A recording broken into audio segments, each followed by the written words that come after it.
Where did you get that picture at? Good afternoon. This is Concert Juice Presents. It's on Sunday, June 5th, 2012, 2022, Central Time. Today's guest is the amazing guitarist Dino Cazares, who's joining us. We'll be performing at Cine Rey in McAllen, Texas, June 28th, and Monterrey, Corpus Christi, and a bunch of other cities. So here it is, the man Dino Cazares. How's it What's going? up? How's it going, man? Doing good, man. Just I hanging in am there. Sunday. it's a Sunday. Yep. I'm I just know. waking up. Had a good time last night. I went to go Didn't we see all? Suicide Silence. Okay. My Awesome. boys in Suicide Silence and Carnifex. And that was one show. And then down the street was Suffocation and Atheist. So you had a good So run of shows. yeah, just that was, only a half a mile away. So it was really cool because after both shows, there was a big after party at the bar. And so I got to see Terrence Hobbs from Suffocation. He came over to the party, and I haven't seen him for a few years since COVID. I Uh-huh. haven't got to see him, so it was really cool to catch up with him and It's funny see it. how we catch up with people that we haven't seen in a while. I saw a friend I hadn't seen in 2 years because, COVID and what have you. Yeah, and plus, a lot of us haven't been touring. We haven't been touring that much at Uh-huh. all, actually, in the last few years. So, so yeah, it was good to see him. So if I sound a little rough or I'm a little, Horsey. phlegmy, it's because I'm still waking up. Oh, cheers. Gotta have Whatever you're some drinking. water. Yeah, we Hey, definitely so, drank too much last night. well, happens to the best of us. So you're coming down to South Texas, Mexico. You're doing a whole run of shows pretty soon. But I want to talk to you about your career in general, because we wanted to talk to you for a while, and we hadn't had the chance, and we've met a few times down in the valley in McAllen, and to different shows. But how long have you been playing professionally, or that you started playing as a professional guitarist that became your I would bread say, and butter? I would say, since my first record with Brujeria, back in 1989, was when I was professionally started. That's when I really consider it to be professional. The minute you make your first dollar Off playing of it. music, you're considered a professional. And so I would say 1989. How did you met Brujo? I met Brujo from Billy Gould, from Faith, the bass player of Faith No More. Okay. And that was probably 88, 87, So 88, around there. And I met Billy from Jim Martin, the original guitar player uh of Faith No More. And I met Jim through a girl named Nancy Philcox, she was a model, and she was also an artist up in the Bay Area. So she knew the guys in Faith No More, and she knew a lot of the thrash bands. Personally, she knew a lot of those people. And I met her through, I don't know how I met her, but I met six her. degrees. How do they call Yeah. it? 6 degrees. Yeah. And then her name was Nancy. And then we became friends. And then she was my roommate for a little while in Hollywood. And then she brought over, I met Jim Martin, Faith No More, James Hetfield from Metallica. I met a lot of people from the Bay Area because of her. And You then, get connected. yeah, and then it just grows. And then I met, like I said, I met Billy Gould. Jim Martin introduced me to his band. So I met Billy Gould from Faith No More and the rest of the guys, of course. And then we became friends with Billy Gould. And then Billy Gould introduced me to Juan Brujo. And then that's how we started Brujeria back in Wow. like December 88. So be 30 some years. I don't know, 30, yeah, 33, 34 years, More, something yeah, like more that. or Yeah, less. it's been a And while. what were your influences as a guitar player? I mean, we all have some kind of a band or guitar or basses that kind of gets you to go and enjoy the music you love, and or in your case, start playing guitar. Okay. I'm not sure. I mean, my first um, person who really influenced me to play guitar or just to pick up a guitar was the first time I was like 9 years old. I saw AC/DC on television. There you go. And Angus Young made me want to pick up the guitar and play it. And right there, I knew at 9 years old what I wanted to do for the rest of my life. That was play guitar. Yeah. Was that your first And then record as well? after that, just many guitarists that influenced me. You know what I mean? So it's too many to mention. I know. Gets down. It's like a rabbit hole of how many people get. Yeah, but I can tell you what made me pick up the guitar. Was that your first record as well, or no? I'm sorry? Was that your first record as well for AC/DC, or you had bought something else? So No, well, yeah, of course. Well, my older brothers and sisters had records. okay, Right, vinyl, and they had AC/DC, and they had. I saw "If You Want Blood, You Got It." I was hooked after that. shit, man. I don't know if you know. I don't know if you know. Yeah, there you go. So I don't know. It has the guitar going into Angus Young being stabbed, and I was like, "Fuck, I'm in." Like, what? This is crazy shit. Badass. And I listened to everything. Because my older brothers and sisters had many different records, from country to punk to rock, early Sabbath, early Black Sabbath, you know what I mean? Stuff like that. Led Zeppelin, Scorpions. I mean, everything that was coming out in the 70s, I was, listening to. Yeah. What about your parents? Did they play any music? Yeah, my mother was into more of the Beatles and stuff like that. And my dad was into mariachi.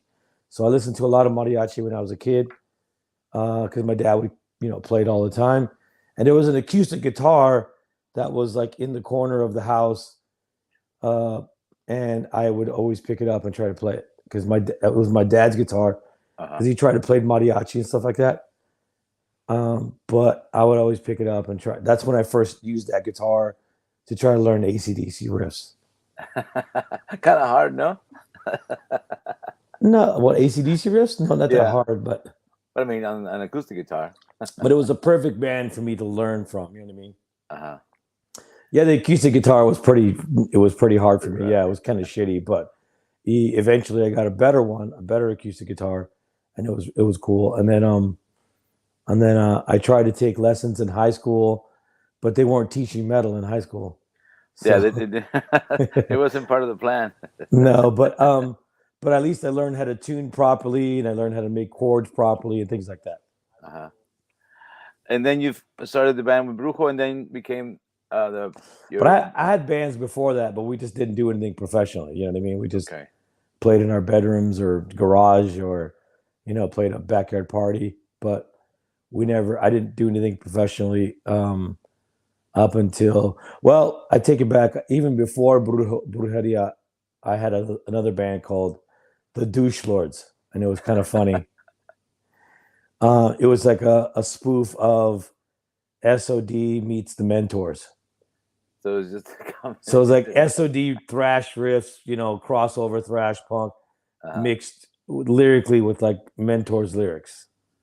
So it was just a pretty so it was pretty brutal. It was fun. We just made a demo, and it got some attention in some of the magazines. It got reviewed, stuff like that. Ross Robinson produced that demo. He was a friend of mine at that time. Well, still a friend of mine, but he was a friend. And he produced that demo, and it got a lot of, because back in the day, demos were pretty popular, pretty big. And so we sent the demo out to magazines, and they started to review the demo and stuff like that. But we never played live or nothing like that. Yeah, because back then they used to review demos, I guess, in magazines. Hey, there's a new demo from such band, and sounds like this. They might get some attention by the label. And they don't really do that anymore, really. They don't really do that. I wish they did, but they don't. It's a total different change, change and then from there, it went to Brujeria. And I had other bands as well. Prior to that, like I noticed, I read your thing that you put on Facebook. You took something from Wikipedia, but that's all wrong. That's wrong. Well, I tried to. Off. We didn't start in 1989. Fear Factory started in 1990. So a couple of years later. No, a year later from Brujeria, but Yeah, And you 19. for a while were doing both gigs, right? Brujeria and Fear Factory. Yeah, but Brujeria was just, it's just Off. recording records, and we didn't play live or nothing like that. So it's just recording records. I know you mentioned that live. I remember seeing Brujeria's like a here down South Texas, McAllen. It was like a big thing. Like they're coming down. I mean, they never tour. They never. We don't know what Juan Brujo looks like and all this. But that was the whole plan, was to never tour, to never play at all. But we somewhere in the mid 2000s, I don't know, we just decided after I was at a Fear Factory, because I was out of the band from 2002 to 2009. Mm-hmm. Somewhere in between there, Brujo decided, hey, let's do some shows, and so we did, and they were pretty killer.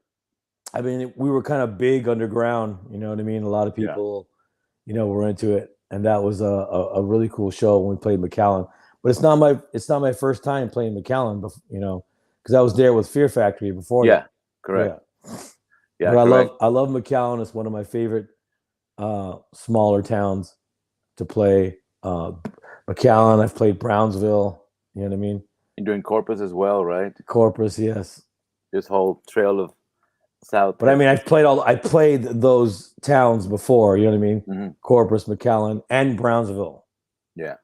I remember here even with Divine Harris, you played here once or twice as well. Yeah. Well, we have this one kind of like a manager / booking agent guy named Freddie Ibarra, and Correct. so he would always hook us up with all these gigs out down there because he's in Monterrey, so that's really close to that border there, and so he would always take us there. We would always stop there before we go into Monterrey, so we would always play McAllen or Brownsville, and then go drive into Monterrey and play there. Yeah, Freddie and I had for a while this concert tours company, which was we brought people from Monterrey to shows here in McAllen and San Antonio and what have you.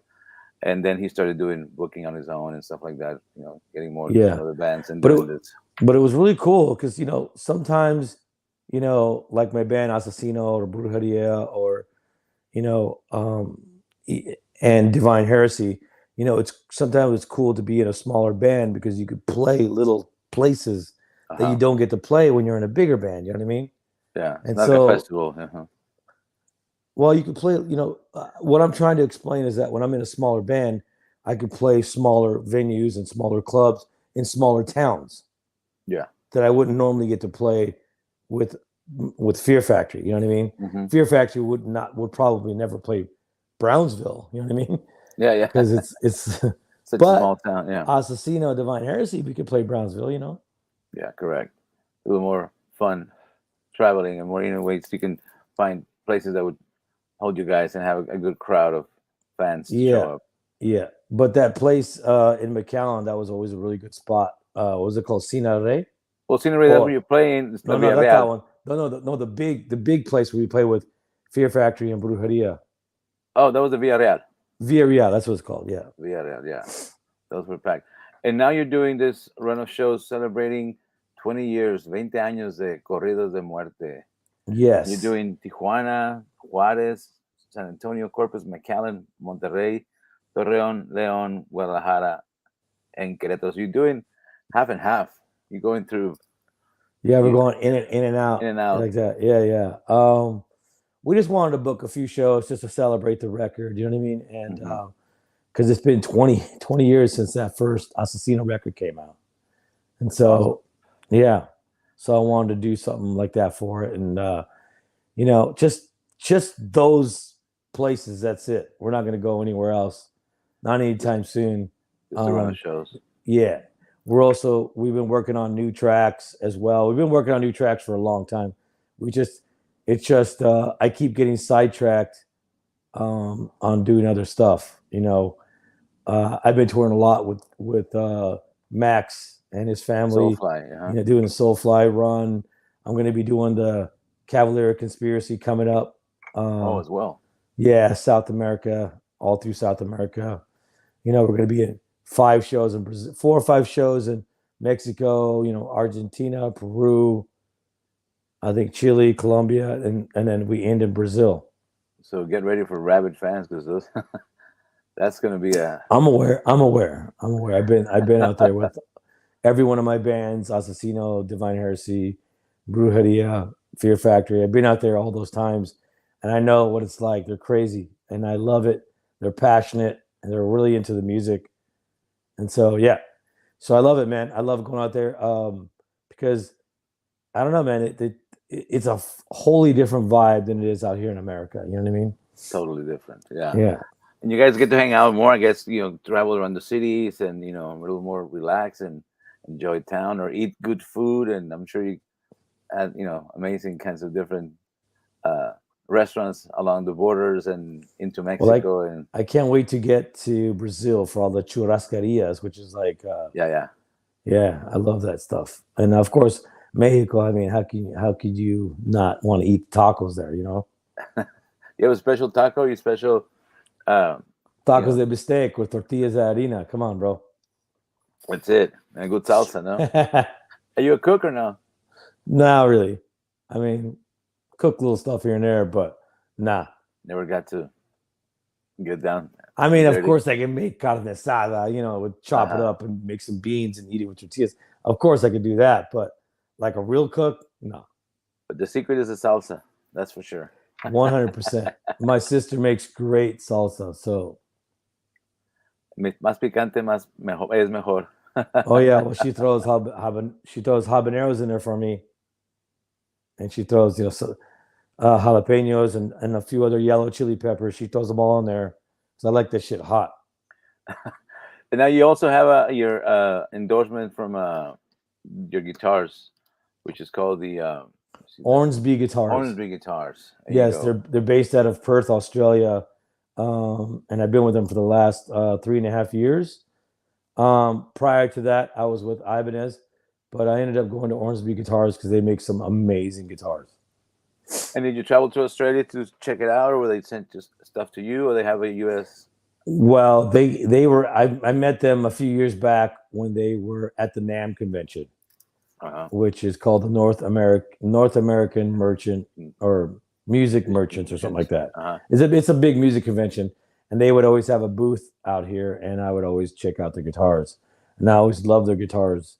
It's definitely a boutique guitar, and so yeah, things didn't exactly work out with Ibanez over the years, so I ended up going to Ormsby Guitars, and I've been there for, well over 3 years or so. And yeah, they made me. I got a signature guitar right away. Yep, that's 2 of them. Yeah. Really, we released special guitars, like the obsolete guitar. We're getting ready to announce, which I haven't told anybody yet. Getting ready to announce the demanufactured guitar. So that's going to be coming out. Yeah. So based out of the records also. Yeah. Themed. Yeah. And then I just showed a picture of one of my rattlesnake skin guitar. Oh yes, I saw that. I didn't get the picture, but yeah, I saw that one. No, there's not this one. No, that's the Aztec guitar. That's the Aztec guitar. Aztec calendar, yeah. And I love it that you guys get all prepared as a gig with the masks on, and it's just a different feel, how you guys get prepared. There you go. When I was with Brujeria, we wore masks, and that was like, back in '89. We started wearing those masks like that, wrestling masks, bandanas, all different types of stuff, because we wanted to keep it a secret of who we were. You know what I mean? And so in 2002, when I put out Corridos de Muerte from Asesino, I decided, because my character name in Brujeria was Asesino. Correct. He was the assassin for the Brujeria clan. You know what I mean? Mm-hmm. Yeah. And so I wanted to do a solo record. When I started that record, I carried the tradition, of course, wearing the masks of what we all started in '89. So I carried that tradition all the way to 2002 to do Asesino and put out that first record, Corridos de Muerte. So Corridos de Muerte is basically the introduction of who Asesino is. And the songs are basically the corridos basically the tales of death, Yeah. the stories of death. You know what I mean? And that's basically what it's based on, of his character and what he does. You know what I mean? It's like when you have those Marvel comics, and there's one superhero that goes on his own and does his own Yeah, different everybody thing. kind of breaks off and does their thing, Exactly. and that's kind of like how Asesino started.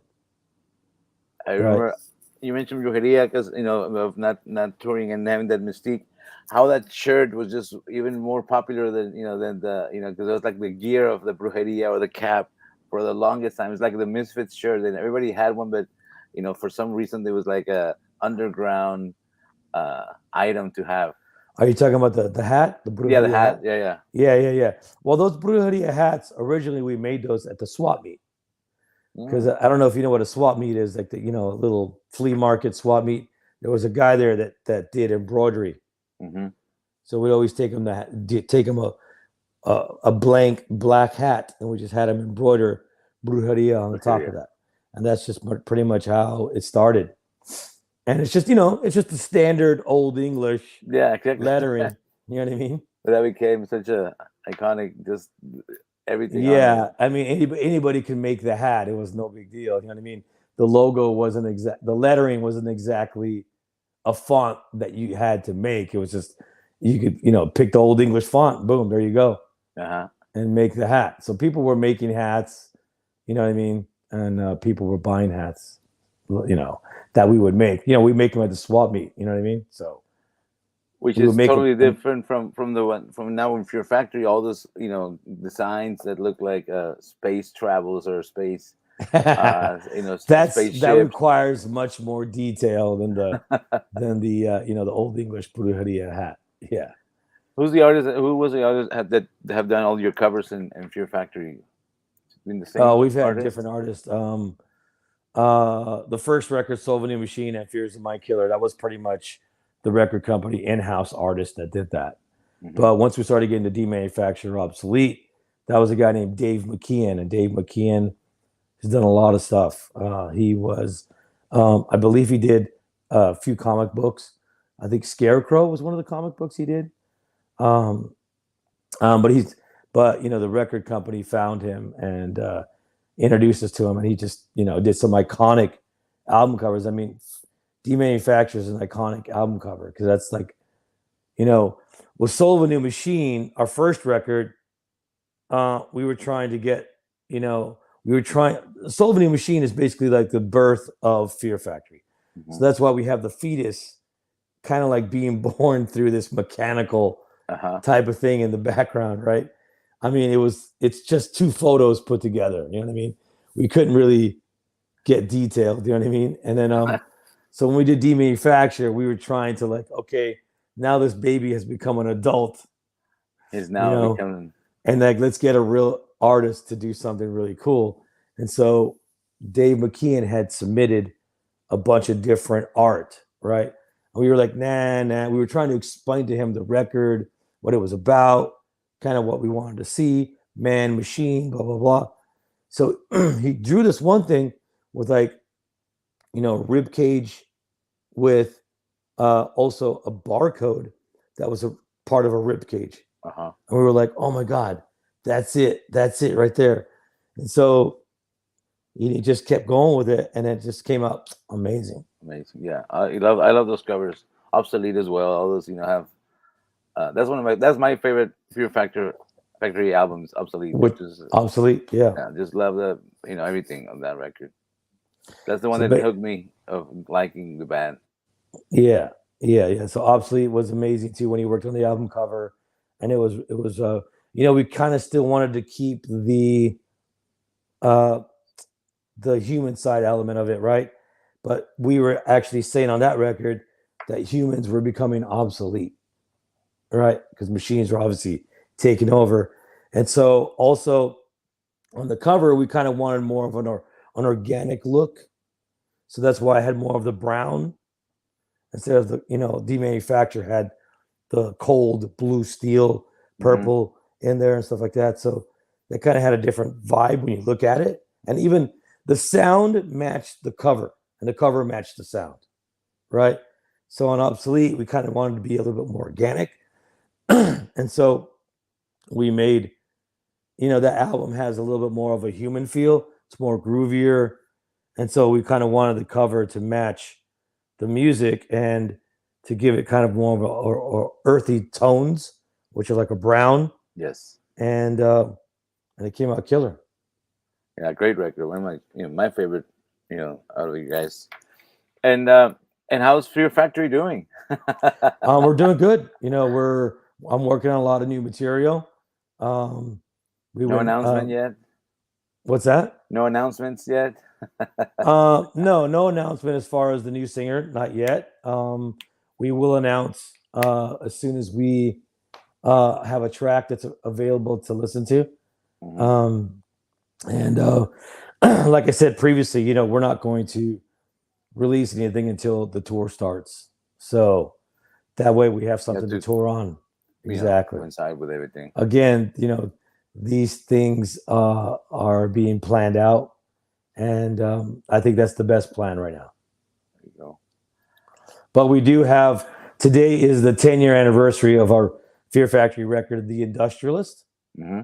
And we also, this is not a secret, but we also made an announcement that, we are going to be releasing The Industrialist with live drums, because the original one had programmed drums. Okay. We were left without a drummer, and we were left without a bass player. So we ended up just doing the music and everything ourselves with a drum program. But unfortunately, there was a lot of people who hated it, who hated a drum program, which I don't understand why, because we are an industrial, exactly, electronic metal band. You know what I mean? Or you're expecting a blues band? Yes.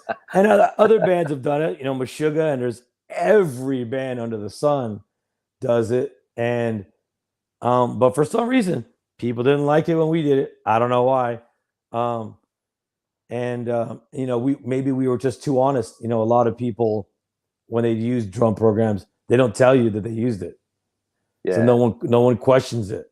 But the minute that we use it, we were honest in our interviews, and we told everybody, hey, we used the drum program because the drummer that we had went to Testament. So we're left without a drummer. So this is what we did. We didn't think there was going to be a backlash because we are, again, an industrial metal band that you would that think sound has to be the mechanical. Yeah, you would think that it would that people would understand that, but for some reason people still hate it. I'm still reading comments today that came out on Metal Injection today. People still hating it. Like, really? Yeah. Oh my God, get over it. So yeah, but that's the sound of Fear Factory. I mean, what we did is we went and we re-recorded the drums with live drums. So we took out the programmed drums, we put live drums. So now people have an option, right? Either buy one or listen to the other one or whatever. Yeah, well, we are going to release physical copies. And we are going to release it on vinyl and on CD. So if people want to buy that. It's going to be very limited quantities. It's not going to be, a big thing. It's not going to be like a big release, like when you put out your, a new record. You know what I mean? It's just going to be like a few vinyl and a few CDs. Plus, it's hard to get even vinyl out for any artist. I mean, there's about a 6 month, almost to a year wait on vinyl. And that's because all the major record companies, want to release all their back catalog on vinyl, like Beatles, Hendrix, you name it, Zeppelin. And then even the pop artists, that do all these vinyls like Cardi B and Adele and what have you. You name it, everybody's doing vinyls. But unfortunately, for bands like us and, smaller record labels, these major record companies take priority. So we're on a waiting list, just to get our vinyl pressed, And how is it run like a 500, 1,000 copies? What? Of the vinyl? I can't tell you how many copies they're going to make, but it's not going to be more than 2,000. Okay. Yeah. Special edition. Yes, limited edition, exactly. Are you more into vinyl or CDs? I mean, vinyl thing. I mean, we all grew up in vinyl somehow. Then we bought the CDs, and this, now we can just click it on the phone. But I mean, I don't know if it's the romantic side of the music that you want to have the vinyl when you have the CD, or just I mean, I still buy when I can records that I found either new releases or old Yeah. record I shops. like it all. I like it all. Some people like hearing the records on vinyl. It's because it's mastered different. The mastering is less compressed. Mm-hmm.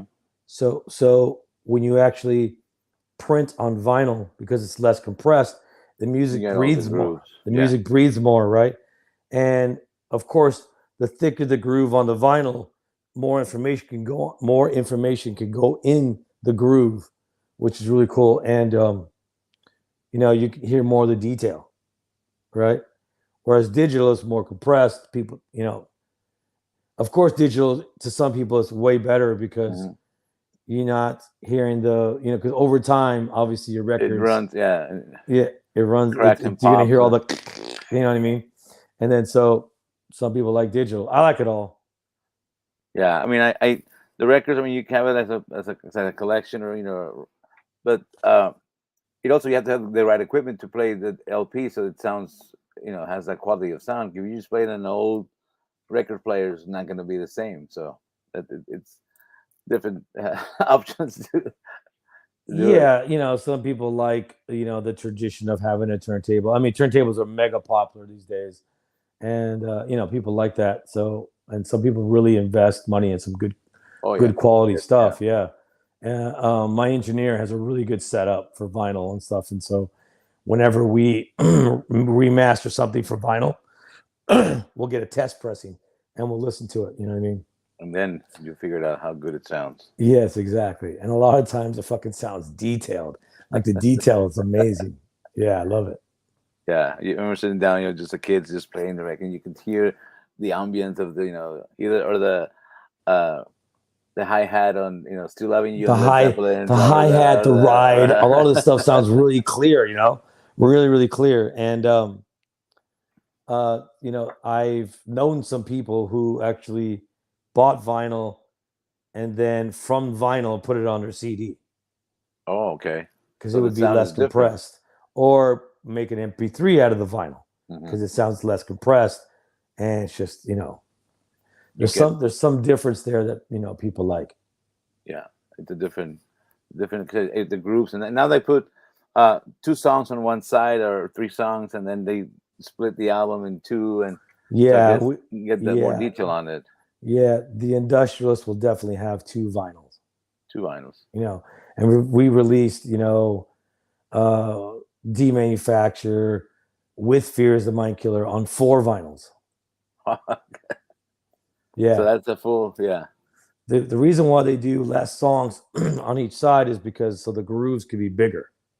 Like I was saying earlier, the thicker the groove, the more information can Goes be in. put on there. Yeah. Awesome. So June 28th, how long of a set are we doing in McAllen? Is it just a record you're playing? Is it Well, collection of? we're gonna do Corridos de Muerte in its entirety, plus extra tracks, of course. Because Corridos de Muerte only has 13 songs. Mhm. And so we would, play a few more after that. I mean, normally when Asesino plays live, we probably do 20 songs. 20 songs set. Yeah. You're playing great venue. I mean, in Monterrey, you're gonna play Cafe Iguana. That's a badass venue. I mean, that's We've played that. We've played there a few times. Yeah. an awesome. And now they've changed it, and they got a bigger stage, and it's an awesome venue. And then Cine del Rey is also legendary because it's an old movie theater. They've had different bands recently, and they have a also great venue to play. And that's what I you was say. just there. I was just there a few months ago with Soulfly. Yes. Yeah. Yeah, I couldn't catch it for some reason. I just busy with whatever we're doing, and I bumped my head, and I should have. Well, you're gonna come out for the Asesino shows, right? Yes, sir. I'll be there. Right, cool. And we'll take you out for dinner for sure. I promise for sure. that. Yeah. Good tacos and good everything. Oh, I can't remember the name of the place, but it wasn't too far from there that we went to. They took me to a place to go eat. It was killer. Taco Palenque, maybe. Not the one that's behind the theater. Oh, like a little shop around the area or a I think restaurant? I think no. I said not the one behind the theater. I think that's called Teresa's or Something. something like that. No, it was another place. Like I don't know. It was like about a couple miles away. It was a good place. Well, we'll figure something good for you guys to All enjoy, right, please. and we'll see what else. And what else is after this tour? What's coming up for you guys? Or So for coming Dino? up next is the next thing is the Asesino tour, of course. After that, I'll be doing the Cavalier Conspiracy tour in South America. So if you're in Mexico, we're going to be playing 5 shows in Mexico as well. And then from there, we do, Argentina, Chile, and Peru, and I believe Colombia, and then like 5 shows in Brazil, which is going to be amazing. And then I come back and I go to Europe with Soulfly. We're also going to go to Japan with Soulfly. We're going to be playing the Download Fest there. I'm not sure if that's announced yet, but Download Fest in August. I think it's 14th or 17th or one of those days. And then after that, come home, try to finish New Asesino, finish New Fear Factory, and then November, December, I'll be in Australia with Soulfly. And then next year, starting in February, will be the Fear Factory Static X tour. So a lot of stuff going on. I'm pretty much booked. Busy guy. Yeah, it's fun. Awesome. I love it. That's I love awesome, man. Bunch of and traveling. I guess it's like you said, it's amazing just to meet different fans, and when you get those South American, and it's awesome. The punching rabbit fans and crazy, and then Brazil. Imagine that's gonna be a fucking awesome. I can't wait to experience that with the Cavalier brothers, Max and Jeez. Igor. It's gonna be amazing. Amazing. Just I'm pretty sure it's gonna be. Are those shows being recorded for later releases or something like that? Good question. I don't know. I hope so. Because I mean that would be a perfect man. And then you on guitar and this whole deal. Fuck yeah. That's gonna be a great bunch of roles of shows and great to experience the bands and all this stuff. Well, and just to say a couple of comments. Just the people want to find you at dinocazares.com. Yeah, DinoCazares.com, FearFactory.com. You can all the social medias. Asesino. I'm on Twitter. I'm everywhere. I'm all over the place, and I'm always answering questions of when I can. You know what I mean? Fans want to ask you the most craziest, geekiest. Yeah, they want to know everything in detail. Sometimes it's hard to explain to them how the music industry works. You know what I mean? And where did you get that shirt? I bought it online. Let me see. Stand up. It's pretty. That's a badass shirt. It's a good quality. Looks like. Yeah, it's a good quality. I've had it as a kid, but I gained. Of course, we get older. I grew it. So. Yes, yeah. I had my AC/DC shirts. Yeah, I like buying used. I bought Twisted Sister. I mean, bands that you wouldn't, Quiet Riot shirts, and just bands that you don't usually find in any place. And I found this. Well, my first metal concert was 1983, the US Festival. Oh, you were at the US Festival? Yeah, I was like 15 or 14 or 15, something like that. And it was, of course, it was Van Halen, Judas Priest, Scorpions. Ozzy, Quiet Riot, Motley Crue, and one band that I didn't really care for was Triumph. I know. I mean, that was at the big hard rock heavy metal show. I mean, were you there? Was it 3 days or it was 3 days? Yeah, it was 3 days. Were you there just for the one?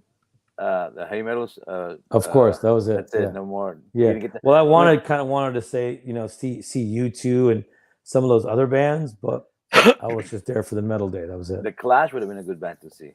Yeah, the Clash. Yeah, would have been a great band to see. Missing Persons, the Clash, U2, May Not Work. There you go. There's a lot of good stuff there, but. Yeah, I think Triumph has released that show on DVD or something, because I guess that they are the only band that kept the rights of that performance, so they are able to release it. None of the other bands have the rights to it, which is crazy. I mean, you would have, but back again, who knew that DVDs would come along, or you could monetize out of that, or Correct. But I mean, you could see a lot of the shows online. You could see the full Yeah, Judas Priest show, the full Motley Crue show. I believe Quiet Riot too. You can see that stuff all on YouTube.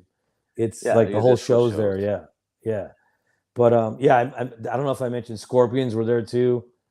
I mean, there's a lot of great bands, and I was like, lucky enough to see that. My older sister took me to the show. She took me and my little brother. Yeah, my first. I just remember, being young and then seeing all the titties everywhere, girls were just walking around Flashing. naked and stuff like that. Perfect Yeah, for a 15-year-old. exactly. I seen people fucking. You know what I mean? It was like, I was a little kid watching that shit. Like, whoa. Good memories. Oh yeah. Oh yeah. And especially that day, I don't think missing persons had anybody flashing them. While she was doing the flashing. Yeah. Yeah. Um, yeah, I just remember that it took us a long time to get out, like 2 hours just to get out of the parking lot. Damn. Because everybody was just trying to go out at the same time. That's the one thing. I mean, festivals even now. I mean, the music is awesome, so many bands, but just to be part of a festival as a and the crowd is And that just was the something guy else. from Apple, Wozniak. Yeah, I think his name is Steve Wozniak. he was the one that made the Oz He was the one that Festival. put that thing together. Yeah. Fucking good on him, man. Thank you. Yeah, because we didn't. Yeah. I mean, in Texas, what was it called? What festival they had in Dallas all the time? I But forget the name. and then hold on. Then I moved to LA. My first show, I was 17. I moved to LA. My first show was Venom, Slayer, Exodus. Fuck. I Total was like, different. fuck. I was like, I'm in heaven, man. I'm in heaven right here. Now I can rock it out. So that was my second heavy metal show, but my first show in LA. Wow. So that's quite a lineup there too. Yeah, that was at the Hollywood Palladium. And then the next show I went to was Armored Saint and Metallica. And Metallica was on Ride the Lightning. Yeah, I think they came down to McAllen, Texas. There's a online video that when they had is Masters or Ride the Lightning that came down to the Villarreal where you guys played before. Really? Yeah, Wow. super young. I mean Yeah. that venue they had the first Guns N' Roses tour. They had Alice Cooper. They had AC/DC, Santana. I mean, so that was a venue when they would travel and they were starting off or packaged bands or what have you. These Mhm. lineups of small bands playing, but that later became huge. Yeah. And that's the beauty of catching them when they start off. Yeah. That same year, also after Metallica show, I saw Accept. Remember Accept? Yeah, Udo. Yeah, with Udo Dirkschneider. Yep. So I saw a lot of good shows when I was, 85, 86, when I was in LA. I bet. I'm sure there's many times that you had chances to see great bands. A lot of thrash bands. Are you looking up to any shows this year that you want to catch as a fan? I can't think of any right now. Rammstein's coming here in September. I hope I'm home to see that. And they're doing stadium shows, right? They're like Oh, big dude, shows. they're playing the Coliseum here, which is like, I don't know, 60,000 people. Wow, it's how they're a great band. I mean, I just couldn't figure out that they do a stadium. It's like System of a Down goes out and they do 3 nights or big venues and I guess keeping it quiet for a while that makes it more Exactly. in People wanted demand. more. People wanted more. Yeah, do less shows, just all of them. Just make all the shows big and just do less shows. Well, for us, we have to do as many shows as we possibly can. Well, that's the beauty, man. If you're doing shows like you're doing this run of shows, traveling all over the world, no complaints there, right? None. Not at all. Whatsoever. None. I love going to all the different towns, cities, experiencing different foods, meeting different fans. You know what I mean? So, and I have friends everywhere. So, I have friends in McAllen. So just able to catch up with them is great. Now, traveling to many different places, any experiences or stories that you can tell, like traveling Mexico or any other country that, man, that one time we had this thing happen, or while traveling, you can talk about. There's one time when we were crossing into Monterrey. It was Asesino. We were crossing into Monterrey, and we were at a stoplight, and some guy was coming out of a gas station, and a car went in front of him, and a car went behind him to block him in. Guys came out with guns, right? They came in, they grabbed the guy in the car, put his head down, threw him in the back of the car, took off. Another guy jumped in his car, and they all just took off. Welcome to Mexico. Yeah, I don't know if that was I can't say that it was a kidnapping. Maybe they were arresting somebody, because the way they were holding guns, they seemed like they were professional. You know, they came out like, they looked like they were professional. They knew their shit. Yeah. Because if it was like some young cartels coming out of the gun, like, they were probably looking at everybody else. Give me that. What are you looking at? Yeah, give us. They probably went a little. These guys seemed like they were trained. Like, they had their guns like perfect. Yeah, because if it was a different, I'm just going into a different just motive. the way they're walking and everything, and how quick they did it.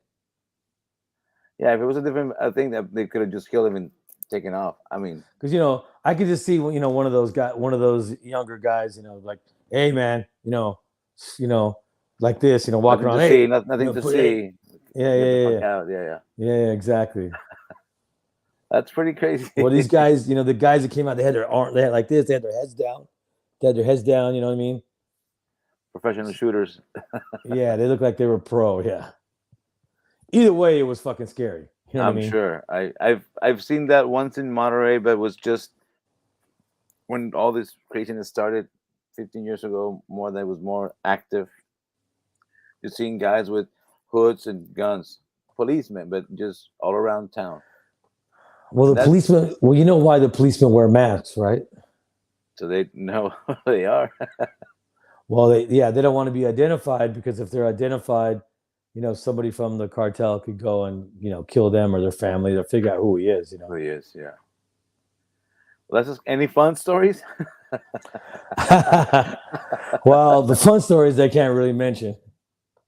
A lot of good times. A lot of debauchery. Yes. Well, I'm sure there's plenty of that on the road. So we'll see it. Dino, awesome talking to you. Good seeing you. We'll see you soon, June 28th. Once again, this run of shows you guys are doing for the Corridos de Muerte tour. Corridos de Muerte. Yeah. Tijuana. It's going to be fun to play all those songs again, because we haven't played those songs in a while. It's a lot of songs that we've 10 shows, right? Yeah, 10 shows. Yeah, keep it short, sweet. And are you doing any meet and greets during the shows, or any that people can look forward to if they want to hook up with you, or you guys are doing anything in particular? Or are you staying away from that? Yeah, we're going to be doing autograph signings and stuff like that. So meet and greets. So if you want to just bring all your stuff to get signed, whatever you got, calzones, fucking bras, we don't care. Bring it all. Do they have to go online and buy a package, or is it going to be there sold, or is it just? Nah, it'll be there. It'll be there. Open up to sign up. We'll be doing autograph signings after the show, so you can go. You just get in line and just pay a small fee, and we'll sign everything. Great. Hey. Yeah. Good memento of the show. Fuck yeah! I can't wait. All righty, brother. So we'll see you there, and we'll talk and hang out and enjoy the show, and we'll see you in McAllen, Texas, June 28th at Cine El Rey. Thank you, man. Appreciate it. Are you guys driving from Corpus that day? I think we're coming in from Corpus. Yeah, it shouldn't be far. What, 2-3 hours? 2.5.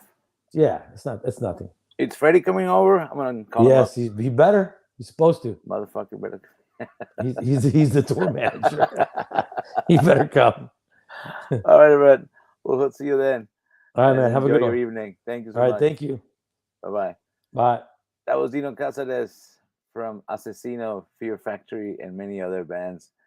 Hope you enjoy this afternoon. Hang out with Dino, and we'll see you guys soon.